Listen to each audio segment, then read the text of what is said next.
과연 이번에 금리를 동결할 것인가, 아니면 추가적인 베이비 스텝 인상이 단행될 것인가, 이를 둘러싼 눈치 보기 장세 역시 예상할 수 있는 상황입니다. 금리를 동결하는 것으로 최종 결정이 내려진다라면 시장은 당연히 안도 랠리를 할 것이고, 추가 금리 인상이 이루어진다라면 이에 따른 하방 압력 불가피합니다. 다시 말해서 6월 중순을 전후한 시점에 아래로든 위로든 의미 있는 변동성이 발생할 수 있는 상황입니다. 과연 미국 연준은 어떤 선택을 내릴 것인가? 연준의 고민을 깊게 만드는 것은 단연 노동시장 상황입니다. 경제는 개판 5분 전인데 고용은 거의 완전 고용 수준을 확인해주고 있기 때문입니다. 침체를 향하는 과정에서 당연히 고용이 줄어드는 것이 지금까지의 경제 원리였는데, 이대로 진행돼야 연준으로서는 금리를 인하하는 명분을 만들 수가 있는데, 지금 이게 다소 희한하게 전례 없는 모습이 현실화되고 있는 겁니다. 이와 관련해서 월스트리트 저널이 나름의 분석 기사를 제시했는데, 성장이 개판인데 고용은 늘어나면서 완전 고용 상태에서 경기 침체 겪을 수 있다라는 게 핵심입니다. 이런 거 보면 팬데믹 사태가 진짜 여전히 우리가 사는 세상에 강력한 영향을 미치고 있다라는 점도 느낄 수가 있습니다. 지난주 미국 노동부가 공개한 5월 고용 동향을 보면 5월 신규 고용은 33만 9천 명, 이 시장의 전망치 19만 명을 크게 웃돌았고, 총 고용 규모는 1년 전보다 2.5% 증가한 160만 명에 이르는 것으로 나타났습니다. 미국의 노동시장은 거의 완전 고용에 가까워졌고, 기업들은 여전히 상당한 인력난을 겪고 있다는 것을 확인할 수가 있습니다. 재미있는 것은 고용을 뺀 다른 경제 지표들은 성장 둔화 상황을 보여주고 있다는 데 자리하고 있습니다. 인플레이션을 고려한 실질 GDP는 지난해 4분기에 이어서 올해 1분기에도 잇따라 후퇴하며 이론적으로는 경기 침체로 접어들었습니다. 통상 마이너스 GDP가 2개 분기 연속 확인되면 경기 침체로 구분하기 때문입니다. 미국 경제가 지난 수십 년 동안 고용보단 성장세가 더 높았기 때문에 고용 없는 회복이라는 말까지 나왔었는데, 이게 다 개소리라는 게 지금 확인되고 있는 겁니다.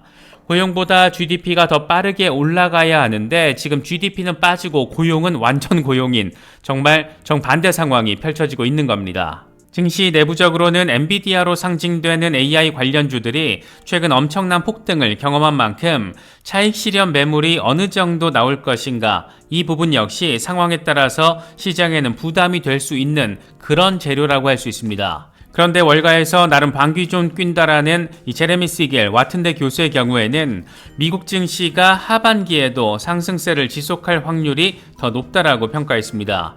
그 근거로 AI 열풍과 함께 엔비디아, 마이크로소프트 등 관련주들이 폭증하면서 증시 전반의 투자 심리가 개선되고 있는 상황을 제시했습니다. 금리 이슈와 관련해서는 최근 증시의 랠리 배경에 금리 인상 중단에 대한 기대감이 핵심 동력으로 작용했다라며 금리 인상 사이클이 막바지에 도달했다라는 점도 함께 설명했습니다. 한동안 잠잠하다 싶었는데 모처럼 암호화폐 시장 내부에서 대형 악재가 터졌습니다. 미국 SEC가 벼르고 또 벼르더니 기어코 바이낸스와 창펑자오 CEO를 기소한 겁니다. 기소장에 적시된 혐의만 무려 13개, 바이낸스가 수십억 달러에 달하는 고객 자금을 유용해서 창펑자오의 별도 관리 기업으로 빼돌렸다라는 혐의, 바이낸스가 시세 조종을 감지하고 통제하는 시스템에 대한 거짓말을 하면서 투자자들을 속였다라는 혐의, 미국 투자자가 바이낸스에 접근하는 것을 제한하는 충분한 조치를 취하지 않았다라는 혐의, 미국의 규제 조건을 알고 있으면서도 고의로 규제를 회피해서 고객과 투자자를 위험에 빠뜨린 혐의, 여기에 미등록 증권에 해당하는 코인에 대한 매매 서비스를 제공한 혐의, 뭐 아주 그냥 적시된 혐의만 놓고 보면 창펑자오를 완전 글로벌 빌런, 개쓰레기 수준으로 만들어놨습니다. SEC가 아주 작정하고 달려들었구나, 이런 부분을 느낄 수 있는 것은 법원에다가 재산관리인 선임이라는 이 상당히 이례적인 조치까지 요청했기 때문입니다. SEC는 투자자 보호를 명목으로 소송 상대방이 자산을 빼돌리거나 은닉하지 못하도록 이 재산관리인 선임 제도를 활용하기도 하는데, 물론 법원이 이런 주장을 받아들일지는 지금 단계에서 예단하긴 어렵겠지만, 만약 법원이 SEC의 이런 요청을 받아들일 경우 바이낸스 자체의 자산이 완전 동결될 수도 있는 그런 상황이기도 합니다.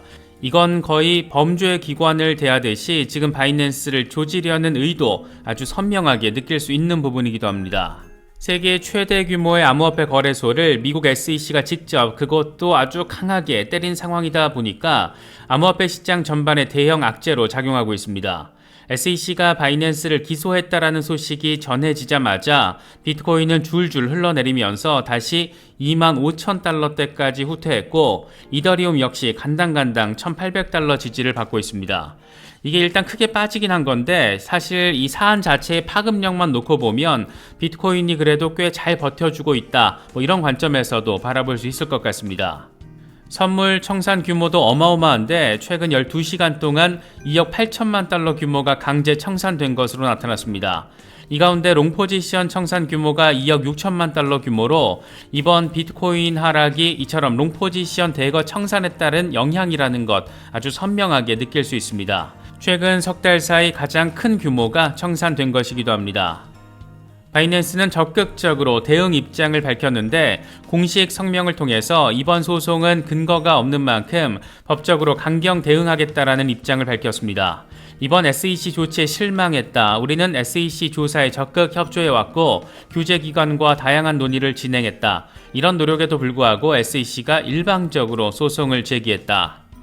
SEC의 조치는 규제기관이 암호화폐 업계에 대해서 명확하고 필요한 규정을 제공하지 않는 것에 대한 또 다른 예시다. SEC는 집행과 소송을 무기 삼아서 복잡하고 또 역동적인 블록체인 기술을 규제하고 있다. 특정 토큰과 서비스를 증권이라고 일방적으로 표시하는 행위는 이 같은 문제를 악화시킬 뿐이다. SEC는 관할권을 지키기 위해서 이런 조치를 취한 것인데 투자자는 SEC의 우선순위가 아니다.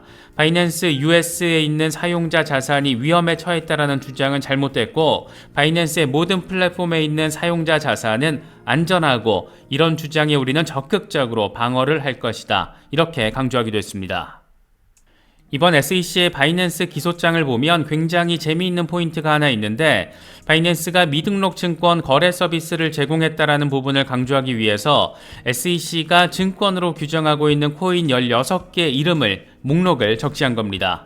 바이낸스 코인과 BUSD를 비롯해서 솔라나, 카르다노, 매틱, 파일코인, 아톰, 샌드박스, 디센트럴랜드, 알고랜드, 엑스인피니티, 코티 등을 적시했는데 친절하게 괄호까지 치고 증권성 크립토 자산 이렇게 추가 표시까지 해놨습니다. 또 다른 페이지를 보면 AMP, 어거, UST, 트론 등도 증권성 코인으로 표시가 되어 있습니다. 이건 SEC가 바이낸스의 공격용 재료로 활용한 것으로도 바라볼 수 있고 또 하나는 이들 크립토 프로젝트들 역시 시간차는 있을 수 있겠지만 SEC의 기소 대상이 될 수도 있다는 것 이런 걸 함께 강조하려는 의도로도 바라볼 수 있을 것 같습니다. 흥미로운 지점은 SEC가 전체 크립토 자산들 가운데 가장 먼저 증권이라고 주장하며 소송을 제기했던 XRP가 지금 여기에 빠져 있다는 겁니다. 이게 XRP의 증권성과 관련해서 SEC가 명확히 입증 못하고 있는 지금 현재 상황을 반영한 것인지 아니면 별도 소송이 진행 중이기 때문에 적시를 하지 않은 건지 그 의도까지는 명확히 알 수는 없겠지만 가장 먼저 증권성 이슈의 주인공이 된 XRP를 쏙 빼고 16개 코인을 나열하면서 바이낸스를 공격한 이런 상황 꽤나 생각거리들을 안기는 부분입니다. 사실 바이낸스와 코인베이스 기소라는 어마무시한 일이 벌어졌기 때문에 시장이 더 큰 충격을 받아도 이상하지 않긴 한데 다행스럽게도 시장 참여자들은 미국 SEC에 다소 아주 많이 우악스럽고 멍청해 보이기도 하고 꽤나 정치적으로 느껴지는 집행 방식에 대해서 그닥 크게 쫄진 않고 있는 모습입니다. 이건 바이낸스의 비트코인 잔고 상황만 놓고 봐도 느낄 수 있는 부분인데 글래스노드는 바이낸스의 최근 비트코인 대규모 유출은 거래소 보유 잔고에 미미한 영향을 미쳤다라고 분석했습니다.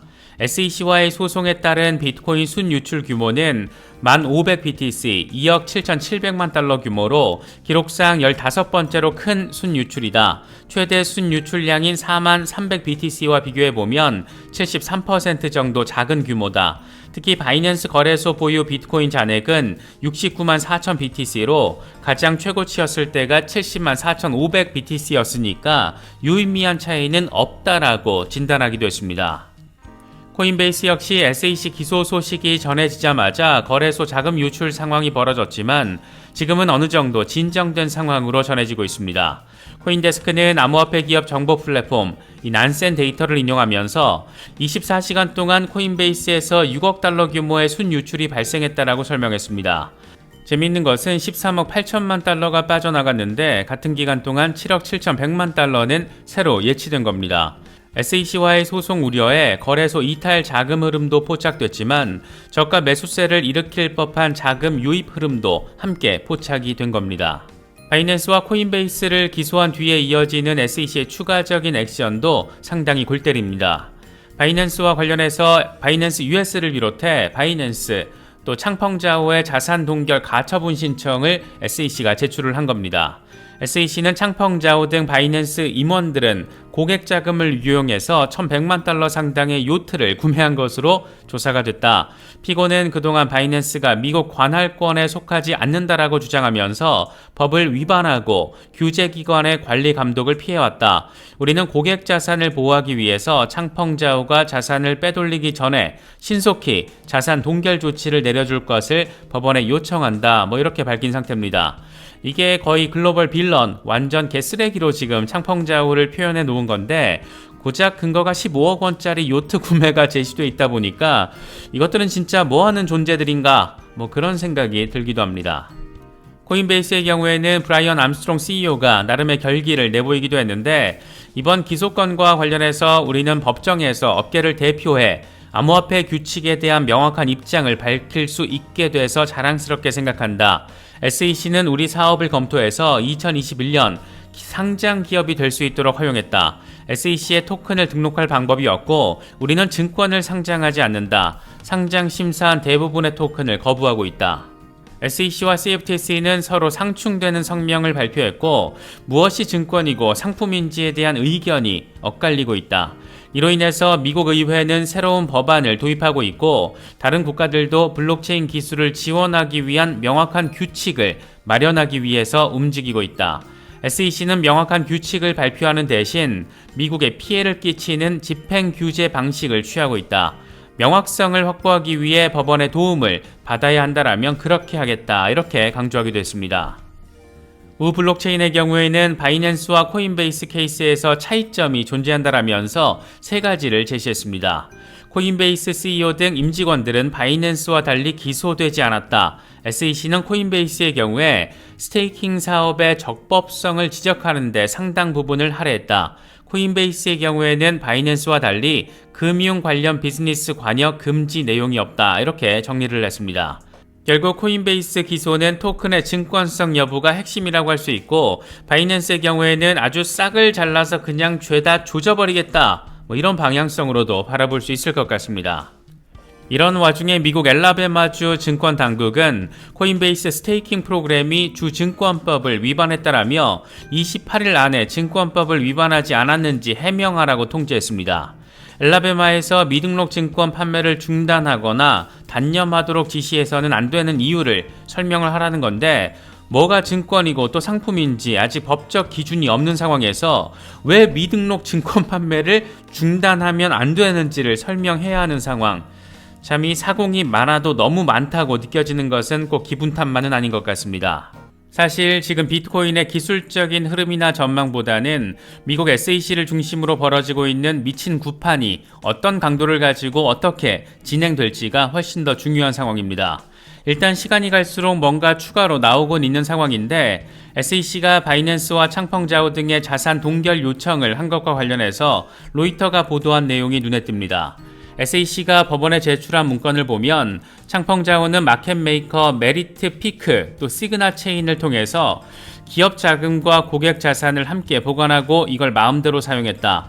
메리트 피크는 2019년부터 2021년까지 키비전으로부터 자금을 조달했는데 키비전 역시 메리트 피크와 시그마 체인 등과 마찬가지로 창펑자오가 실질적으로 통제하는 회사다. 이런 내용이 담겨 있는 것으로 전해지고 있습니다. 이와 더불어서 키비전에서 메리트 피크로 송금된 자산은 110억 달러, 이건 바이낸스와 바이낸스 US가 보유한 220억 달러 가운데 일부였다. 또 시그마 체인은 2019년부터 2023년까지 바이낸스와 바이낸스 US의 실제 법인으로 추정되는 BAM 트레이딩으로부터 약 5억 달러를 키비전으로부터 1,500만 달러를 받았다. 이런 내용이 함께 적시되어 있는 것으로 전해지고 있습니다. 이 자산의 출처, 그 이동 내역이 어떻게 증명이 됐고 실제 어떤 용도였는지까지가 증명이 됐는지 그것까진 이걸 통해서 알 수는 없겠지만 SEC가 나름의 준비를 좀 해서 기소를 했다라는 것은 느낄 수 있는 부분입니다. 이 같은 내부 거래 상황이 SEC로 흘러간 데는 이 바이낸스 US의 전 CEO가 핵심적인 역할을 하는 것으로 전해지고 있습니다. 이와 관련해서 코인텔레그래프는 캐서린 콜리 전 CEO의 증언이 제소 증거에 포함되어 있다라고 보도했습니다. 지난해 SEC가 바이낸스 내부자 거래 관련 조사를 진행할 때 바이낸스와 바이낸스 US는 별개의 회사가 아니었다. 두 회사는 원래 커스터디, 마스터 서비스, 소프트웨어 라이선스, 상표권 등에 대한 계약을 맺고 있었다. 따라서 바이낸스 US는 바이낸스와 별개로 독립적으로 운영될 수 없었다. 이런 증언을 한 것으로 전해지고 있습니다.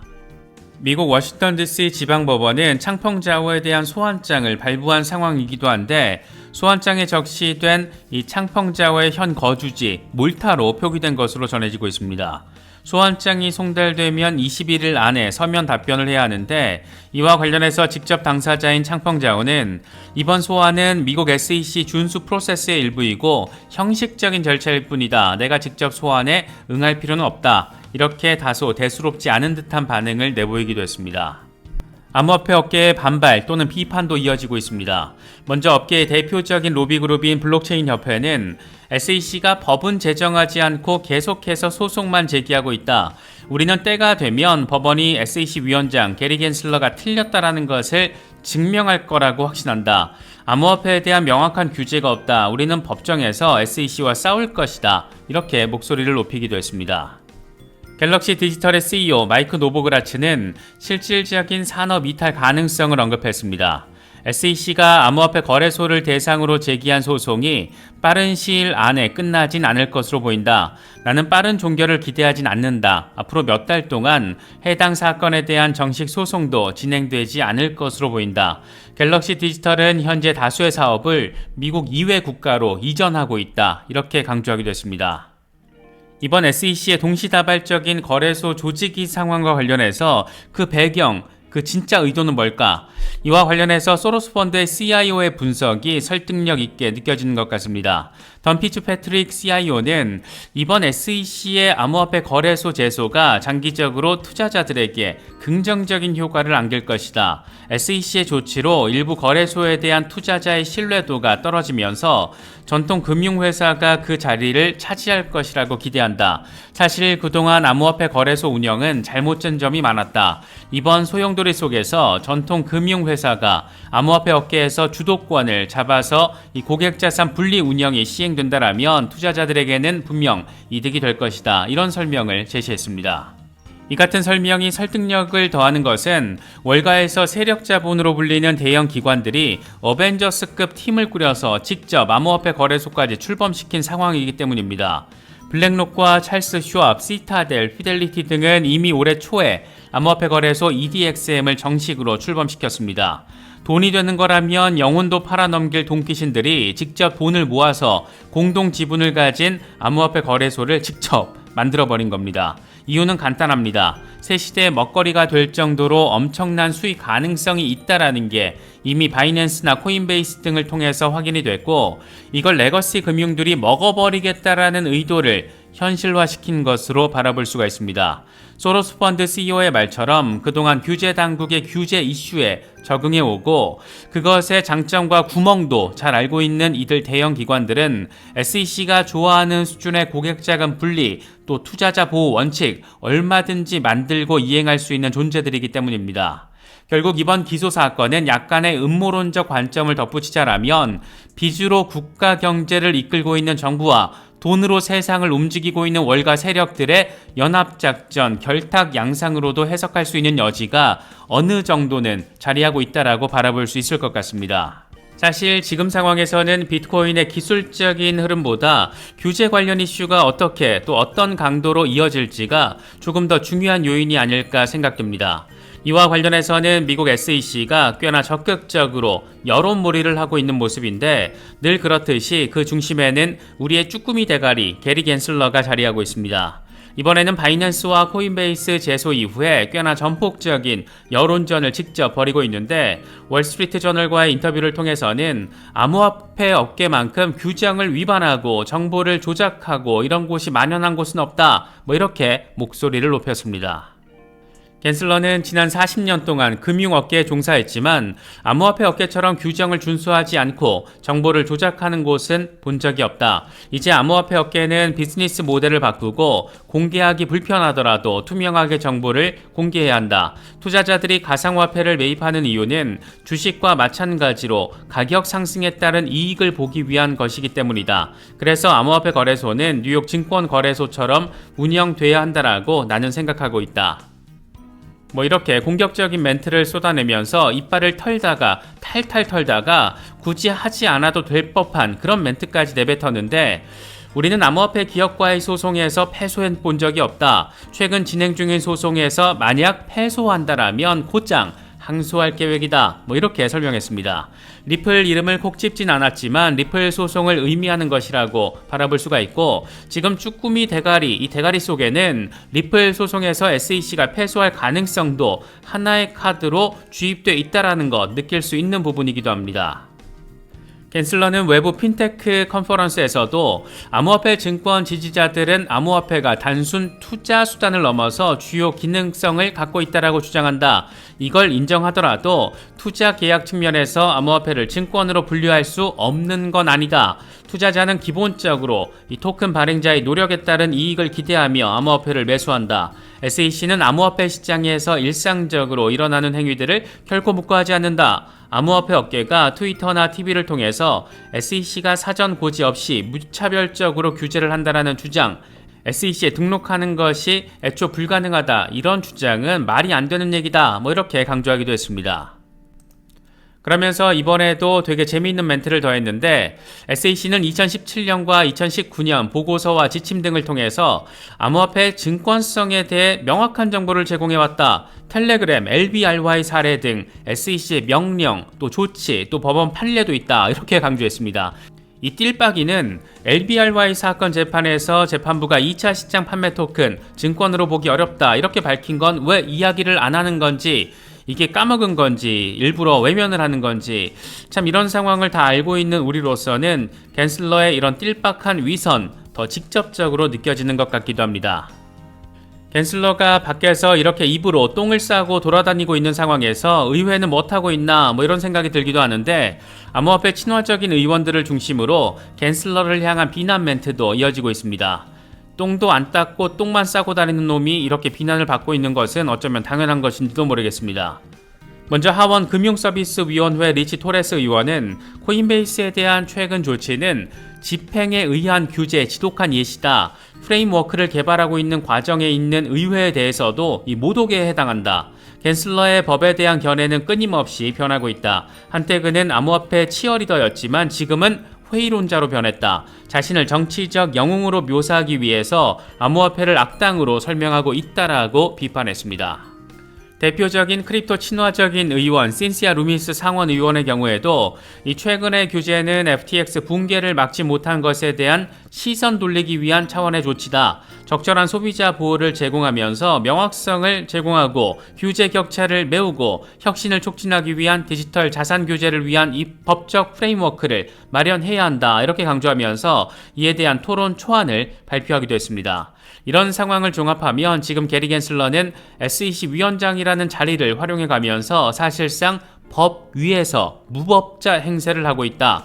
일부 의원들 입장에서는 이렇게 바라보고 있다라는 점도 함께 느낄 수 있을 것 같습니다.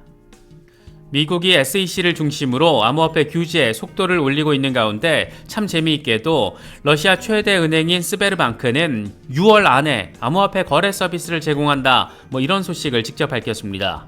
머지않은 미래에는 수백억 루블 규모의 디지털 자산을 발행할 수도 있다. 이런 멘트를 이 은행 이사회 의장이 직접 밝히기도 했습니다. 고객들의 디지털 자산 투자 결정을 돕기 위해서 새로운 평가 기능도 도입했다라고 하는데 이와 관련해서 와처그루는 미국이 디지털 산업에 대한 단속을, 규제를 계속하는 동안 세계는 계속해서 앞으로 나아가고 있다. 이렇게 평가하기도 했습니다. 쭈꾸미 화이팅! 저희 채널 멤버십 회원분들 중에는 XRP 중장기 홀더분들이 많이 계십니다. 멤버십에 가입하셔서 멤버십 라이브, 멤버십 채팅 공간 등을 활용하시면 XRP 중장기 대응 전략을 짜시는 데 있어서 또 멘탈을 케어하시는 데 있어서 상당한 도움이 될 수 있다라고 생각합니다. 더불어 채널 후원 성격도 가미되어 있기 때문에 저희 채널의 중장기적인 성장에도 도움이 됩니다. 임원급으로 가입해 주시면 하루에 800원 꼴인데 저희 채널 컨텐츠의 만족도를 느끼고 계시거나 조금 더 가까이에서 서로 소통을 하고 싶으신 분들께는 채널 후원을 부탁드리겠습니다. 많은 분들의 성원 부탁드립니다. 이번에 준비한 영상은 여기까지입니다. 시청해 주셔서 감사합니다. 지금까지 크립토 노마디였습니다.